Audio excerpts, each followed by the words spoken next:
Perfect. And I think my video is on. Okay. So, good morning again. What a glorious couple of mornings we've had. It's been beautiful. Um, let's get started. So, good morning. Welcome to the Graduate Curriculum Workshop. My name is Zareen Ahmed. I'm the Manager of Graduate Curriculum and Policy at the Faculty of Graduate Studies. And this is the third workshop I believe I'm doing. And every year there's, more improvements and more best practices. So I'm really happy to see some of the same people attending again just for a refresher. This workshop and the slides will be posted on the website sometime next week for anyone who wanted to join but are missing the workshop today, but also for anybody who is throughout the year looking for a refresher, any new staff joining. So please, please, please, if you know somebody who's looking for curriculum changes information, please refer them to these slides and of course to us as well. All right. So in this session, I hope to go over information about curriculum changes and give you some more information about the development processes and some reminders and tips for best practices, really. Oops, wrong click. All right. So, of course, I don't do all the work by myself. So, with me, we have Pamela Stern, who's the Associate Dean of Policy and Curriculum. And Pam and I work very closely on all curriculum changes, new programs. We provide consultation to programs on next steps for changes and developments. Pam, did you want to say hello? I know you're here. Sure. Hi, everybody. Yes, mostly if you're making curriculum changes or creating new programs, I'm the one to talk to.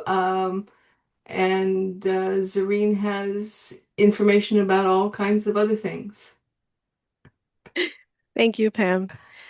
And I also want to introduce Suki Shu, the executive assistant to the vice provost and dean. And we also work very closely on curriculum changes, the administrative process, the forms. She is the person behind the SGSC email inbox. So I'm sure you have already connected with her at some point, but I do want to introduce her to you all as well. Suki, do you want to say hello? Hi everyone, this is Suki. So I usually take care of the SGSE inbox. So if you don't hear from me, it probably means I flagged the email to the ring. Yeah, so yeah, we always check our inbox. No worries. Yeah, we receive your email. Yep. Thanks, Suki. And I will share all of our contact info at the end of the presentation. All right, of course, before we get started, I just want to do a quick land acknowledgement. So SFU acknowledges the unceded traditional Coast Salish lands, including the Tsleil-Waututh, Kwikwetlem, Squamish, and Musqueam nations. Normally, I am working at the Burnaby campus, but today I'm working from home and doing the presentation from home, which is in the Kwikwetlem territory.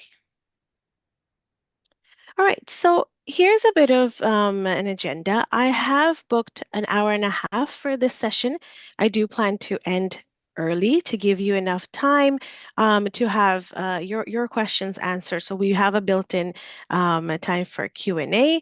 And as I go through each of these sections, I'm going to try to pause for a few seconds in case anyone has any questions pertaining to that section. But of course, we will also have the Q&A at the end of the session.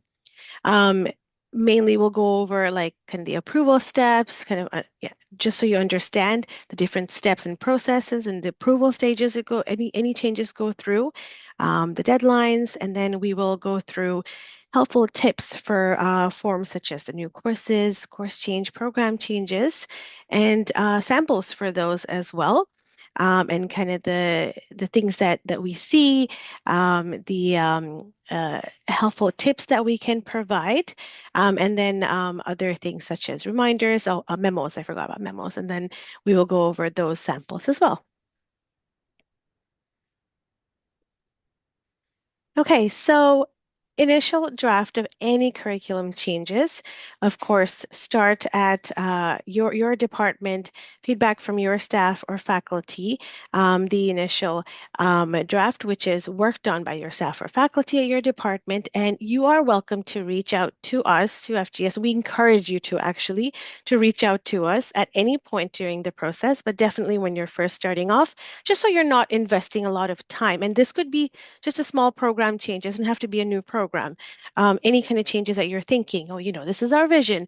So please reach out to us so we can have a chat about it. We can maybe show you something that's been done by another program, or, even tell you that it might not be a good idea, but always, refer you to something that might be something more beneficial for the students going forward in your program, something like that. So we definitely encourage you to connect with us early enough.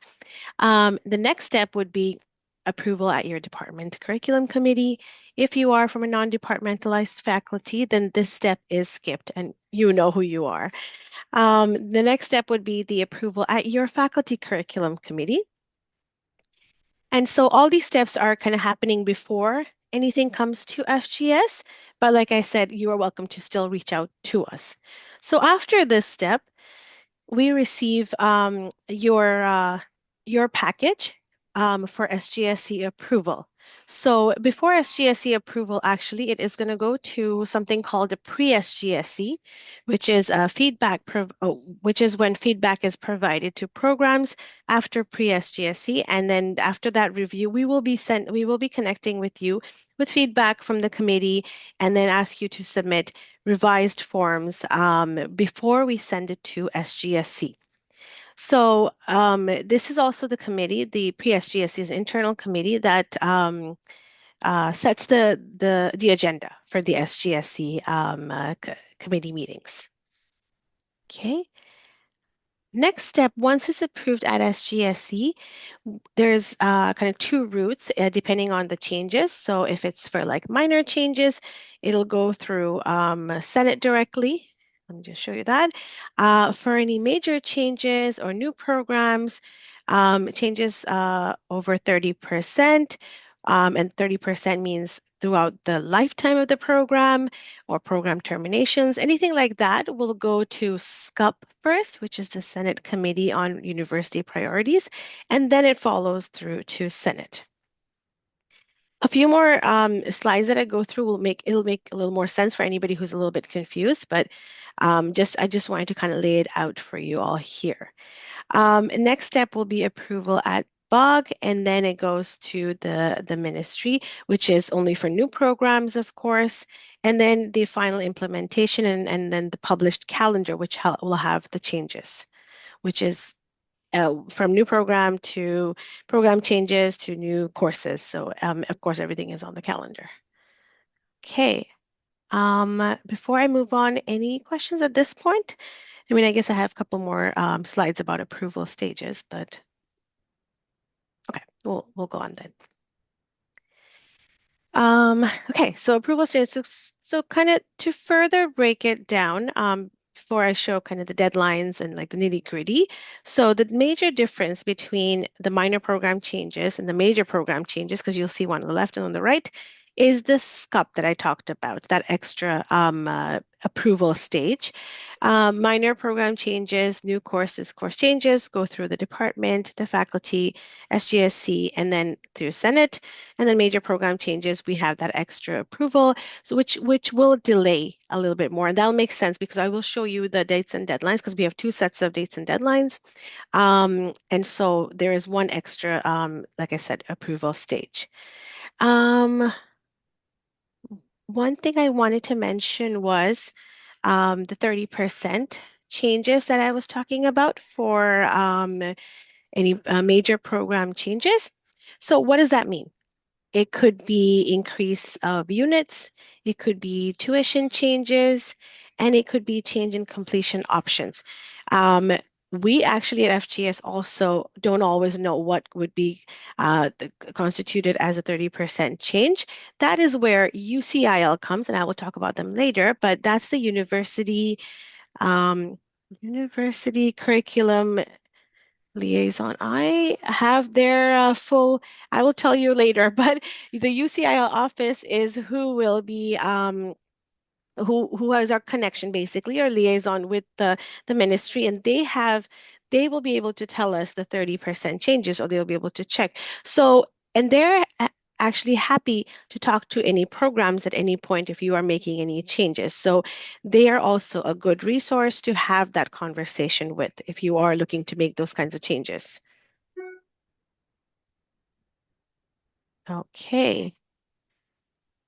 Before I go on, if it's okay, if you give me 1 sec, I'm actually just going to close the door in this room. Sorry about that.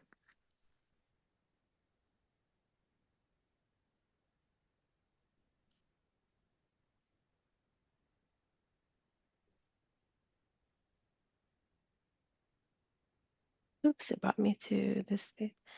I don't know if Zoom is blocking noise, but I don't want to interrupt you all with the noise. Okay, so this is what I was talking about. So there's two sets of dates and deadlines that we have. This is the first one, and then I will show you the second one in the next slide. This is for the minor program changes, new courses, course changes, that sort of thing. And so if you can see, again, the approval stages, right? The SGSE meeting, it goes through a Senate meeting, and then the effective term. One thing to note when you are looking at making changes, the effective term, kind of working back from that, and making sure that you understand which term it will be effective. So if you are sending us the package February 4th, the SGSC meeting will be in March, and this is actually the last SGSC meeting for fall 2026 calendar. Anything after that, so April SGSC meeting, will fall into the spring 2027 calendar. Very important to note if you are making changes, especially for fall, to kind of keep that in mind and plan a lot of time. Don't wait till the last minute. Don't rush any of these changes. Never too early to plan. The upcoming deadline, I did want to just highlight that, is March 4th for our first meeting for spring 2027. And you will notice that there are no committee meetings in August. So also keeping that in mind when you are planning, because that could delay things another month. These are dates are really domino effect, and you'll see it in the next slide as well. These deadlines are strict, and we have to be strict because if you meet the deadlines, that helps us meet the following deadlines to be able to meet the final deadline for Senate to get things official on the calendar. The next slide is the slide for the major program changes and new programs. And this is where I was saying that we have that additional SCUP meeting. So kind of keeping this in mind, if you are working on a new program, if you're working on major program changes, you're not going to be using the deadlines that I just showed you previous slide. You're going to be following this one.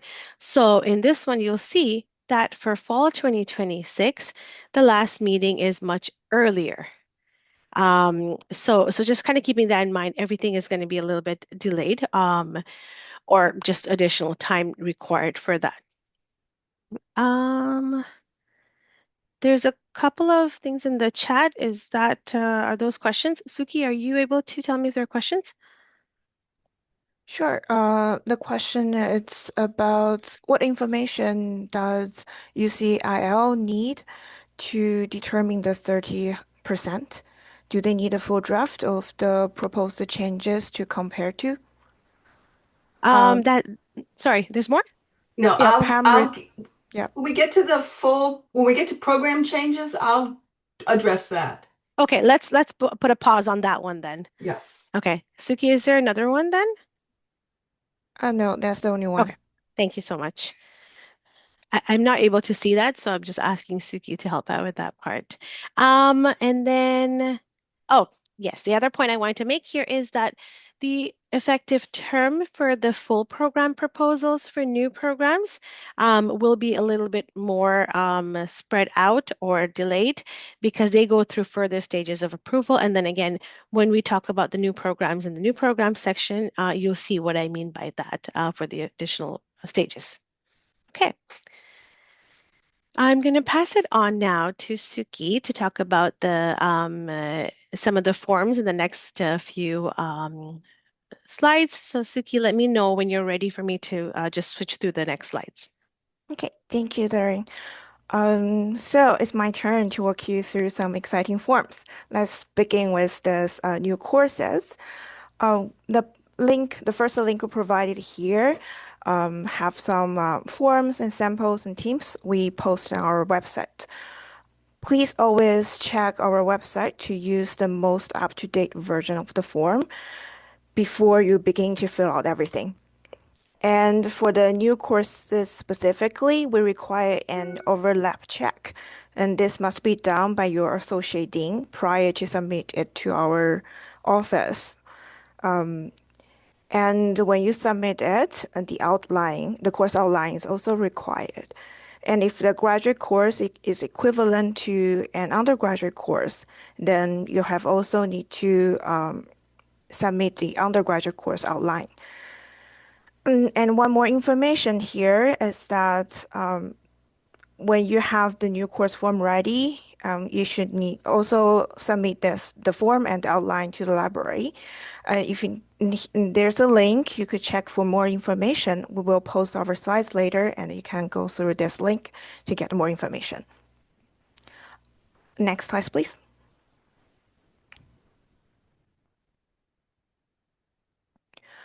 And here is example we created for the presentation here. This form is asking for lots of details. We recommend you to go through this line by line. If anything's missing, this form will be considered incomplete and will be returned to you. That may cause some delays. So we highly recommend you fill out this form as much as possible.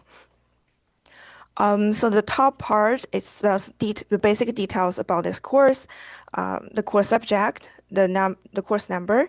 Please always go to SIMS, Go SFU, to check if this course number is available.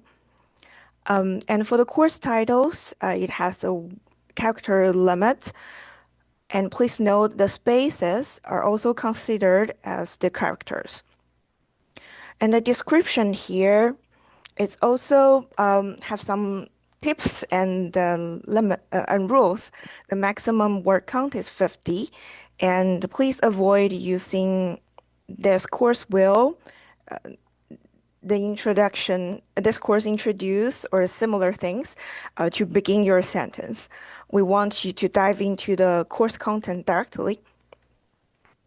And then provide some rationales here. And the term of initial offering is same as the approval term, also the effective term. So you can always check the dates and deadline tables to see the earliest effective term could be. And the course delivery here, we provide an example, just basically telling us what the course, what this course, how many hours this course will be offering,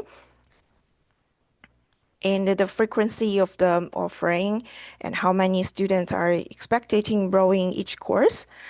And the next section is about the equivalences. One thing to note here is for the two-way equivalency, if it's so you have always need to let the partner academic unit know that you are creating a two-way equivalency course. And for example, here we have it's equivalent to an undergraduate course.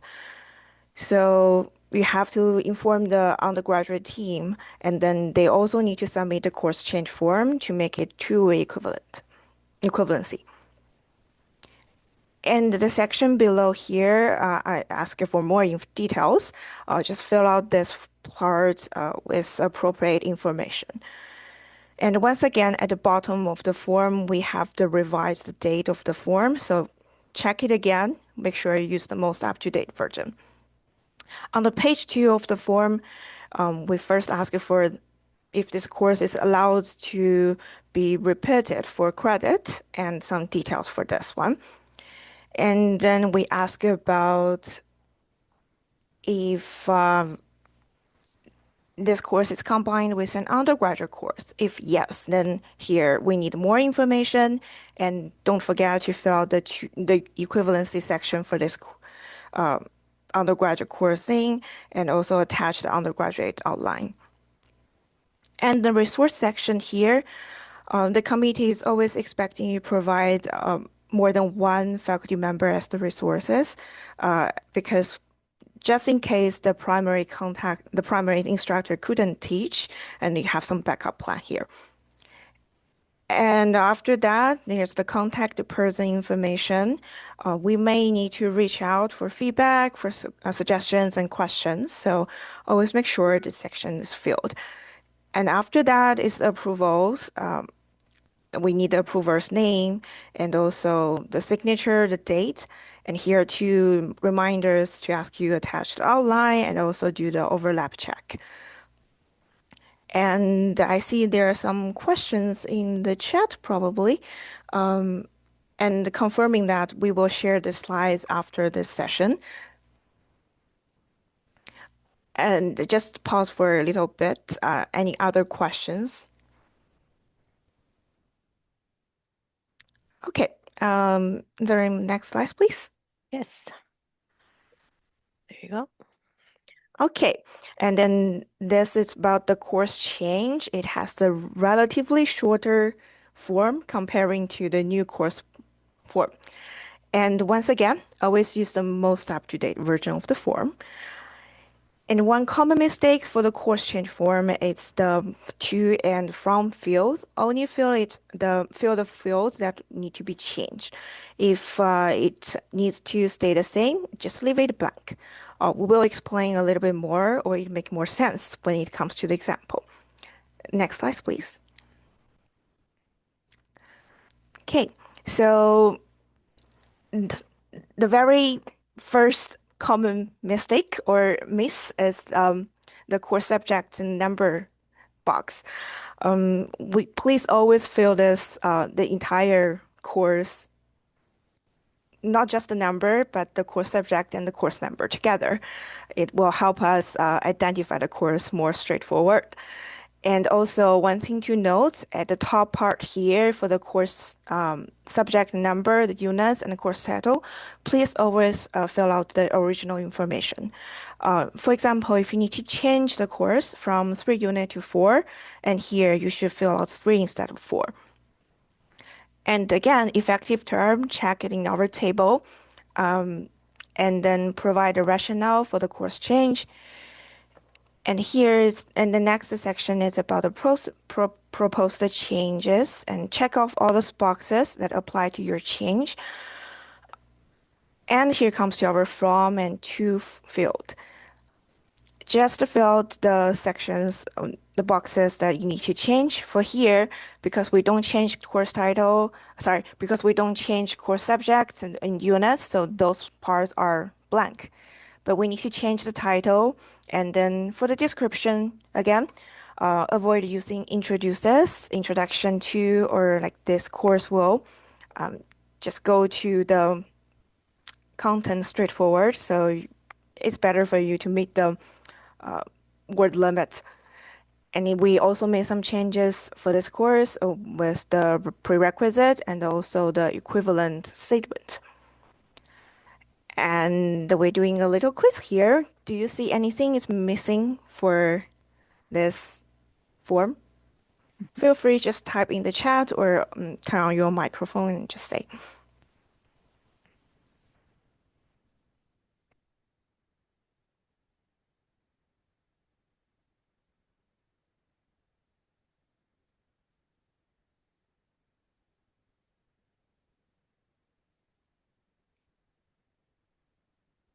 No guesses yet? Nope. Oh, excellent.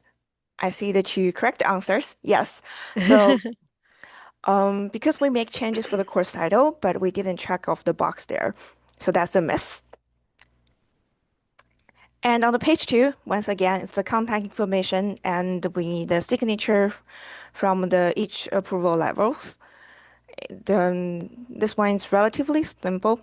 So yeah, I'm down here, and any questions?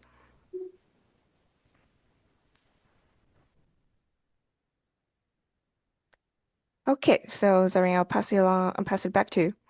Thanks, Suki. Just one more thing I wanted to add is if you are confused about any of these boxes when you're filling out, especially with a new course form, you're welcome to reach out to Suki or me. If we don't know the answer, oftentimes we will check with the calendar team or the scheduling team if we need, if we can help you out with filling out the correct information. Okay.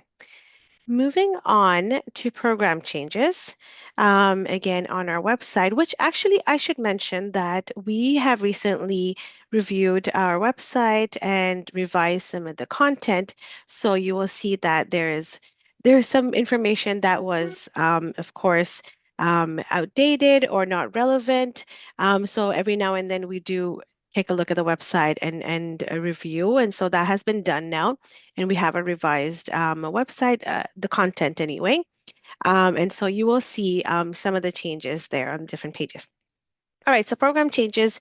We have the forms, some samples and tips on our website. And then program changes, like I mentioned earlier, could be either minor or major and could have a significant impact on the program depending on what the change is. And here is the blank form. It is pretty self-explanatory. So, you're just going to fill in the name of the program, the summary of the change, the rationale for change, the effective term, and then if it'll impact current students. The one part that I want to just make sure you understand is when you are copying and pasting the calendar entry, like the program requirements or any parts of the calendar entry that you are changing, make sure you are going to the most current up-to-date calendar entry. So for example, if you are going to be sending in changes, so say for March, you need to be using, by that time we'll have the summer calendar available. So you should be using the summer 2026 calendar entry just to make sure it's up to date. The other thing is this instruction box. Quite often, people forget to delete it. Once you have the form ready, you can delete this box before you submit. I actually have a sample to show you all. So this is one from an MFA program. It's actually a very simple program change. That's why I wanted to bring it up here. So they are adding five seminars options for the MFA students. And so they clearly indicated that in the summary of change. The rationale is clearly indicated, which is greater flexibility and options for completion. Rationale should focus on and should be more student-centered and focus on pedagogy rather than administrative burden or something like that. So try to focus on that because we want to make sure that the changes are, in the end, benefiting our students in the long run. The effective term and year you want the change for, and then the impact for current students. So sometimes some changes will impact current students. In their case, it's not impacting current students because the students are actually taking these courses with permission anyway, and that's probably why they are making this change official and officially actually adding these courses into their program requirements on the calendar entry.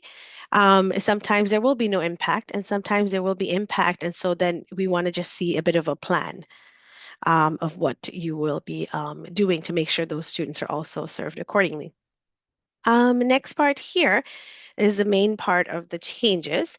So any text that's being added, so in this case, they are adding these five new courses and they should be in bold. If they were removing any courses, so if they were deleting, say, CA 811, it'll be strike through. So very simple. We used to have a different form, so um, uh, b- I just wanted to highlight that this form right now will not have the to and from. It is just clear the actual program requirements or admission requirements, whatever it is from the calendar entry that you're changing, and then either bolding new additional text or just striking out. Do not delete anything. Okay. I'm going to pause here before we move on. Are there any questions?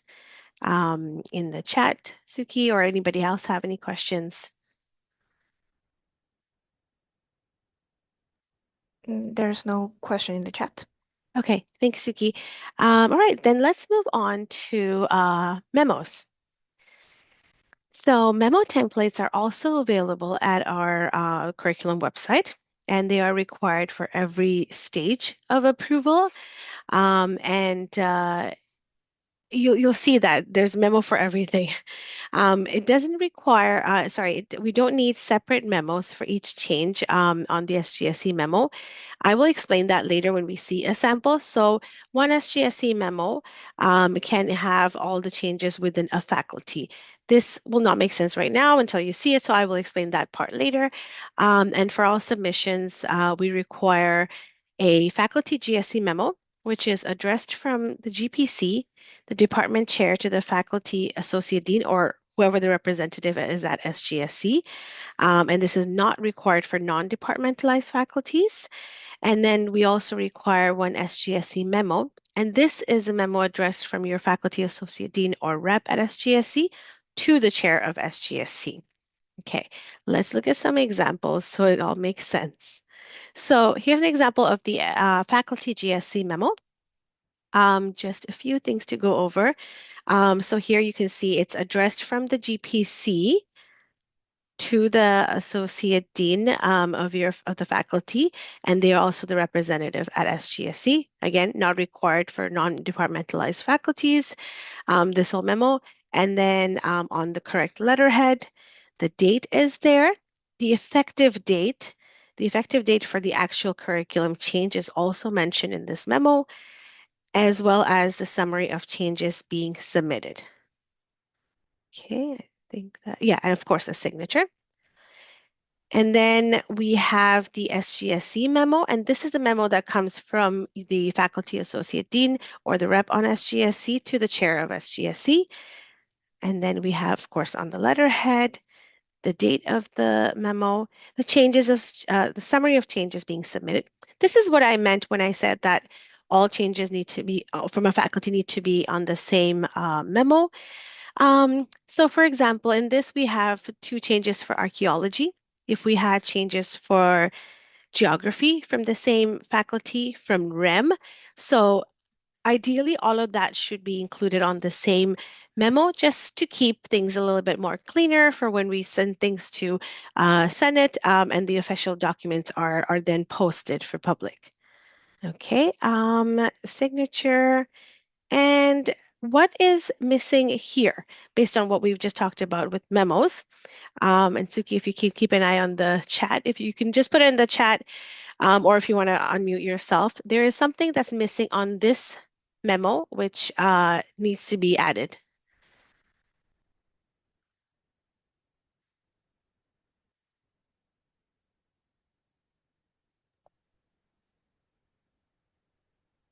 We have an answer in the chat, says Sure. effective term. Thank you. Correct. So the effective term is missing on this memo. So that is something that we should definitely include in the memo. Okay, before I move on to the next section, again, I'd like to pause for any questions about memos or anything we've talked about in the past already.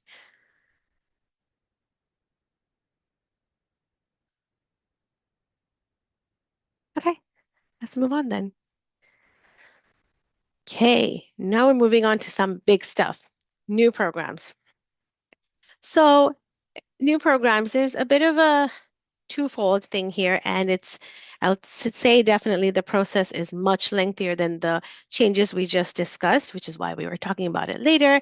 And then depending on the new program type, there could be one of two routes. So for example, if you are going to be creating a new graduate degree, so master's or doctoral programs, there is kind of like a two-step process. So first is the notice of intent, the NOI that we call, which is a rationale for the proposed program, which includes key objectives and outcomes. And the NOI structure will basically form the basis of the executive summary included in the FPP. What is the FPP? So that is the second step, which is the full program proposal. And as the name suggests, this is the full proposal, which is a much longer document with all the information regarding the proposed program. Once in my next few slides, I will talk about kind of the stages that those go through, and you'll see kind of the different stages they go through. For the certificate and diploma, there you'll see that there is no NOI required, only the full program proposal. So the FPP we go straight into the FPP for certificates and diplomas. Okay, so these are kind of the steps if you are creating a new certificate and diploma. So like I said, go straight to the FPP. First and foremost, please, please, please connect with us. um, uh, Connect with me and Pam to discuss your ideas, your visions, what you're thinking of. This could be at a very early stage, that's fine. And then you can request the form as well. If you have seen our website already, we don't have the form there. We don't have the form posted there. We want you to connect with us because we really want to have this conversation with you. And that is not to stop you. That is really to support you and to make sure we understand what it is that you're looking for so we can support you better. And we don't want you to waste your time and energy in working on and writing a whole proposal, only to know that, that may not go or there might be more information needed. Anyway, to have that first conversation. So that is the first step. And then you can, and that could be the first and second step too, honestly. Like if you want to get the form and then, work on it, and then you book another meeting with us and give us enough time to kind of look through the information before you submit to your department GSC, we're happy to do that as well and connect with you on that as well and give you feedback. And then you can follow through like the department GSC approval, and then it goes through your faculty GSC approval if required. And then you submit for the SGSC approval by the deadlines that we've shown. Um, and then the pre-SGSC, which, like I said earlier, we'll review before it goes to SGSC and provide feedback. So this is another opportunity for you to receive feedback. So there's multiple kind of pockets of time where we built in feedback for you, just so at every step your journey to this new program is smooth sailing. So at this point, then pre-SGSC will review and we will provide feedback. You'll hear from me and sometimes from me and Pam both. We might want to meet with you again just to discuss, just to understand more or recommend changes to your document. And then once, that all looks good, we will bring your revised document over to SGSC. At SGSC, most of the time, we will invite the main proponents of the new program to present or introduce the proposed program. It's a short segment. You're not there for an hour or anything like that. You're just introducing the program and then an opportunity for you to answer questions answer questions asked by the SGSC members for them to further clarify their doubts and understand the program, and you decide whether or not to approve at that point. So once that's done, so approval at SGSC is done. Next step will be at SCUP. And then SCUP also might invite the proponents again to answer questions at that level. And then it'll go to the Senate for approval and then to BOG. At that point, then the certificate and diploma is fully approved. It'll be on the calendar depending on the effective date. You'll notice that certificate and diplomas do not need to go to ministry, which is what you'll see in the next few slides for the other programs. Okay. The next slide will look very similar, but not so much. So this is the NOI, the Notice of Intent steps for the new graduate degree programs, master's or doctoral. Again, same thing, contacting us early enough to discuss your ideas and vision, and then to get the template of the form, and then we can chat further before you submit to the department GSC. So same steps are kind of followed. The NOI is approved at the department GSC, and then the FGSC, you submit to SGSC, more feedback is provided. and then approval at SGSC, approval at SCUP. However, after this point, there is a new step that's now added, and after SCUP, your documents are also sent over for Indigenous consultation. At this point, Pam, would you like to add anything on the Indigenous consultation? Do we have a little more Yeah, information? I Because this is a do. very new step. Oh, Okay, perfect. this is a requirement that the ministry has put in that new programs need to have meaningful consultation with Indigenous communities. And so we are have something that is probably firm now, um, in which SFU has a new external Indigenous council that will advise the university on many things involving local First Nations communities, including doing this kind of review. They've not had their first meeting yet. It will be in March. Um, and I expect to take two program proposals to them at that time, and they'll decide at that point whether they want more information or want proponents to be there or not. But at this point, it's just me bringing them and explaining the process to them, and taking their feedback back to the proponents of the proposal. One of the things that we must, when you create a new proposal, you have to get you have to a new new degree program. You need to do all kinds of consultation with not only First Nations, but with potential employers, with other universities offering similar programs, other departments at SFU. Um, and all of that needs to be very carefully documented in your proposal, and which goes to the Ministry of Post-Secondary Education and Future Skills. And so this Indigenous consultation is part of that. Thank you, Pam, for the additional information.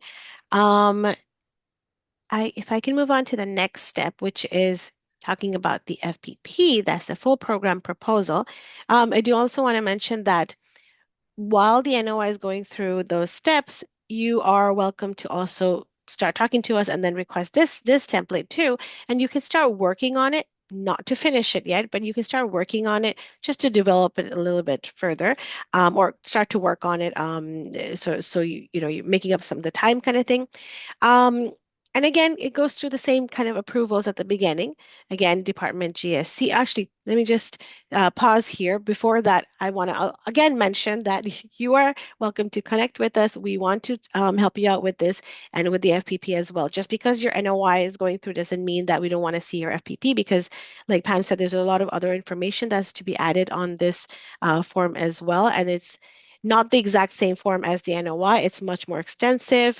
There's a lot more information required, and a little bit more work required. So then once it goes through, kind of we go through the department GSC approval, FGSC, SGSC, feedback again, and then the approval at SGSC, SCUP, and then Senate. And then we go through Board of Governors, and then we go to Ministry. You'll notice that, of course, this one goes to the Ministry. I think I talked about UCIL earlier. So again, they are happy to talk to programs, at any point throughout the NOI or the FPP to talk to them about requirements at ministry. There is another form that needs to be submitted with the FPP when it gets to SCUP. So they are happy to talk to you about providing or providing more guidance around those pieces, which is not something that we can provide you with. So they are the ones that will help you with that because they liaise with the ministry directly. Um, any questions? I'll do a really quick pause here. Any questions about kind of the NOI, the FPPs before I go to like some of the helpful reminders about these things?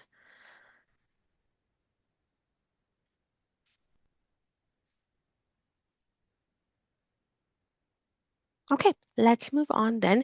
And it's totally fine if you have questions in your mind kind of after the workshop, feel free to email us. I'll show you our contact information, and just feel free to email us at that point for sure. So a few reminders if you are creating any new graduate programs, whether certificate, diplomas, um, PhDs, or master's programs. Consulting with us, of course, I can't say that enough, as early as possible. Um, and for any new graduate degree programs, so not for certificate or diploma, planning about roughly about 3 years from initiation, from like before the NOI, all the way to like actually welcoming students in the courses. Um, Being realistic with the timeline because there could be multiple delays for various reasons. But our ultimate goal is to make sure that your documents are ready, your documents are going through smooth sailing at each approval, and any questions that we could think that may come up kind of thing. We will be asking you those questions, just so you are thinking about those answers from before. And adding those and clarifying things in the documents as well. Making sure that a lot of times the documents are being read like but by people who don't necessarily understand your program. So if you are, say like we're not all engineers. So if I'm reading a document about like new an engineering program, I need to know what that means because I'm not in engineering. I don't know. I don't have that background. So thinking of it from that perspective as well. And we will question that. We will ask you those questions. So, just work with us to help you work with you. Remembering that this is an iterative process, like I said, back and forth. If we've all worked with graduate students or you've done, thesis, like written theses, so you know what writing process is like. So it'll be iterative, being patient with that. And reviewing any past proposals, anything that's approved by Senate is actually public document on the Senate website, and I've listed the website here. You're welcome to go and check it out. Um, Not that everything is necessarily perfect, could be outdated, could be on older forms, but just to give yourself an idea to get it like a first starting point. Again, reaching out if you have any questions while working on the forms or proposal at any point before you submit. Please don't surprise us with an NOI without, chatting with us first. We would like to help you out. And then contacting UCL office again at any process, at any time during the process, and then not rushing the process, taking the time to really um, uh, focusing on each section of those. Okay. And Zareen, can then, I jump in?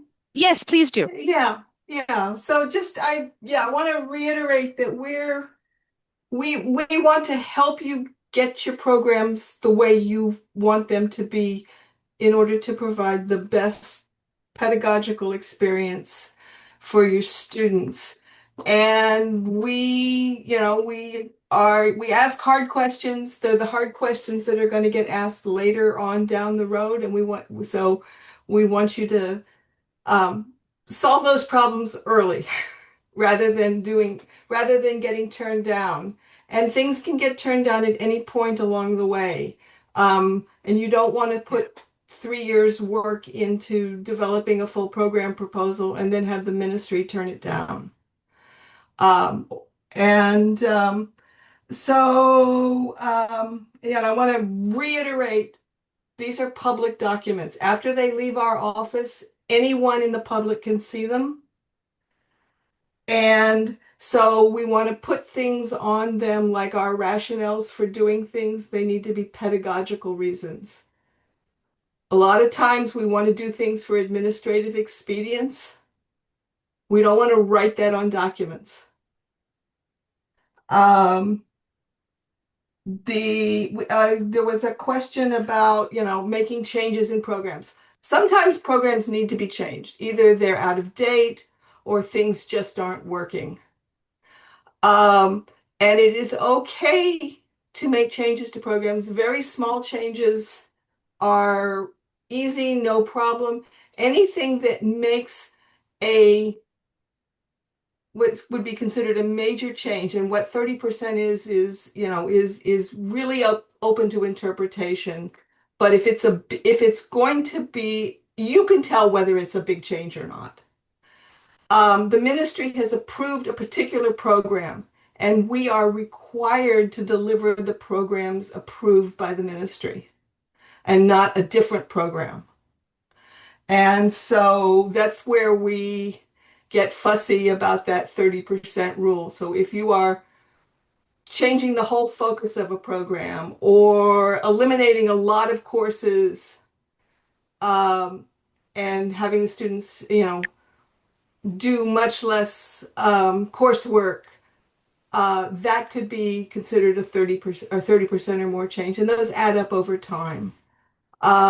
If you're adding a bunch of more courses and the students are going to spend an extra 2 terms completing a degree, that's an issue that needs to be discussed with UCIL, and they will discuss it with the ministry because they don't want students to be paying more money for the same degree.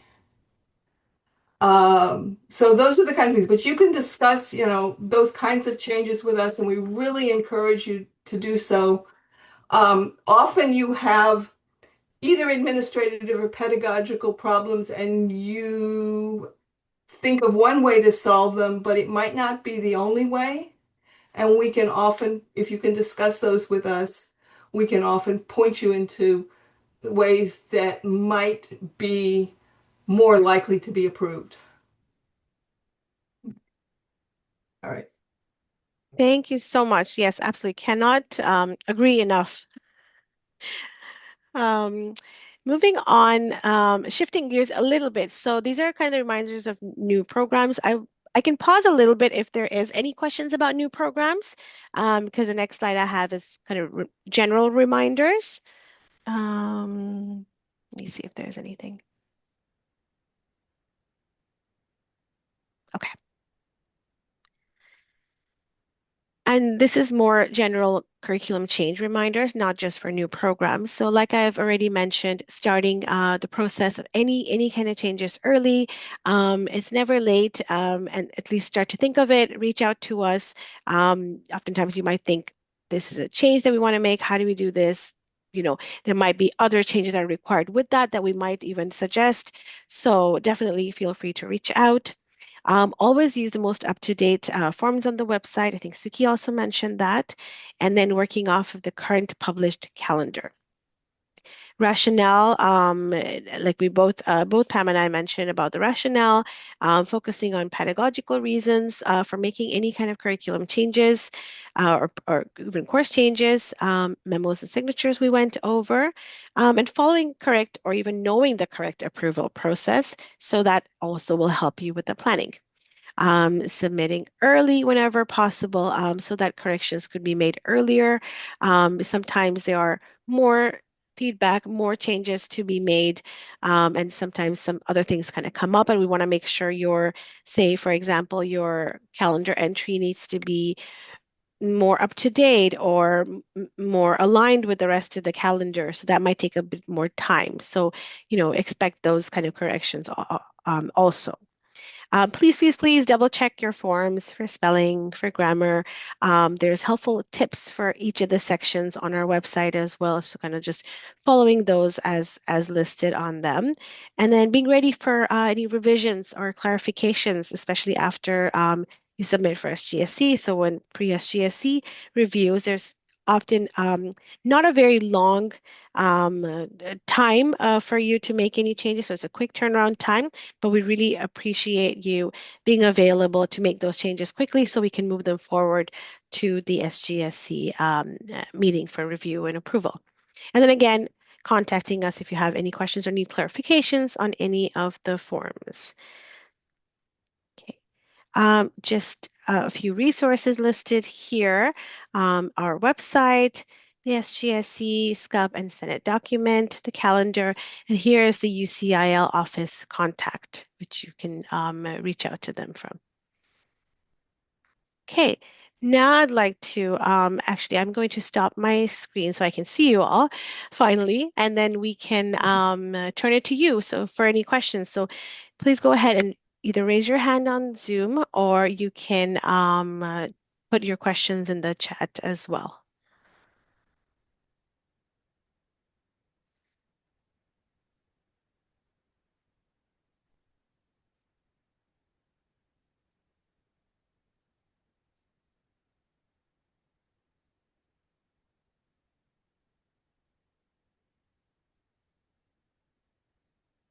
Hi, Zareen. It's Lauren in education. Hi. Hi. Thank you so much for all the information today. It's been really helpful. I just wanted to see if we could circle back to the 30% changes and how that body is determining those changes. Like, what information do they need to sort of say this is 30% or not? A full draft proposal? Thanks so much. I'll answer that. Yes, you've got a program that was approved by the ministry, and so you know what that program was, what you promised the citizens of British Columbia that you were going to deliver. If you are changing a couple of courses, um, replacing one set of courses with a similar set of courses. You're not changing the learning outcomes um, in any major way, and your faculty understand whether they're making big changes or little changes. That's fine, but it's over the life of a program, it shouldn't change. And 30% is in some ways an arbitrary number. It shouldn't change more than a third of the program shouldn't be different than what was originally approved.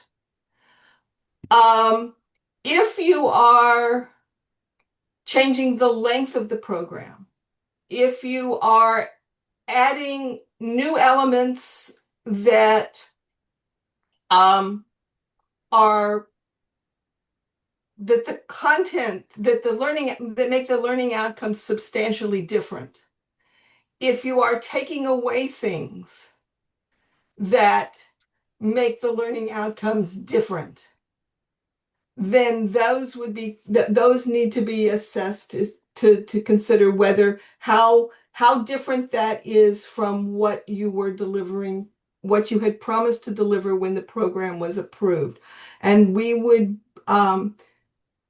have UCIL involved as well because at the end of the day, the UCIL office is the one that would discuss with the ministry whether or not these changes are too big and need to be re-reviewed at the ministry. Does that answer it? Yes, I think so. I just think I have Okay. some very maybe education specific follow-up questions. So maybe I'll just reach out to you both Okay, yeah, that would be offline. Yeah, good. that would be Yeah. Because amazing for sure.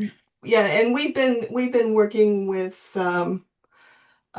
your associate dean on this, Yeah, I know on Mark's been some in changes. Mark, contact, so that's great. Yeah. Awesome. Okay, I'll take it offline with you too. Thank you so much. Okay.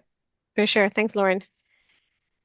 Does anybody else have any questions? And again, if there's something specific to your program you want to discuss with us, you're welcome to email us directly about that.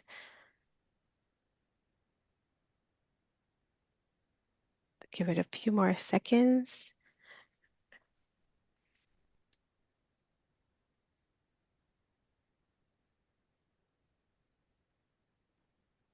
Okay, if there's no more questions, I'm just going to go back to my screen here and actually post our contact info. So again, thank you so much for attending the workshop. We will be posting the slides as well as the recording of the session on our website sometime next week. And once we do, I will tell everybody on the the GPA and GPC list. But if there's anybody that you know that will benefit from this, please feel free to refer them either our way or to this. And definitely check out all the new information on our website, the revised information, and feel free to reach out to us if you have specific questions. Again, like I said, you can definitely email us directly. Um, Essentially, you can email any one of us, but you can definitely email me, and then Pam and I can work together if it requires that. Pam, like she said, she can work on the new programs or anything related to pedagogy, but you're welcome to just email us, and we can all work together on that. Okay. Is there anything else, Pam or Suki, that you wanted to add that I've missed? No, I think I've answered questions that I'm or have been able to say what I needed to say, but I'm certainly anybody who has questions, yeah, we're happy to talk to you at any point in the process. And don't feel like you're bothering us. Okay. If that's the case, then please enjoy the weather, everyone, the sunshine. And thank you again for attending the workshop. Take care.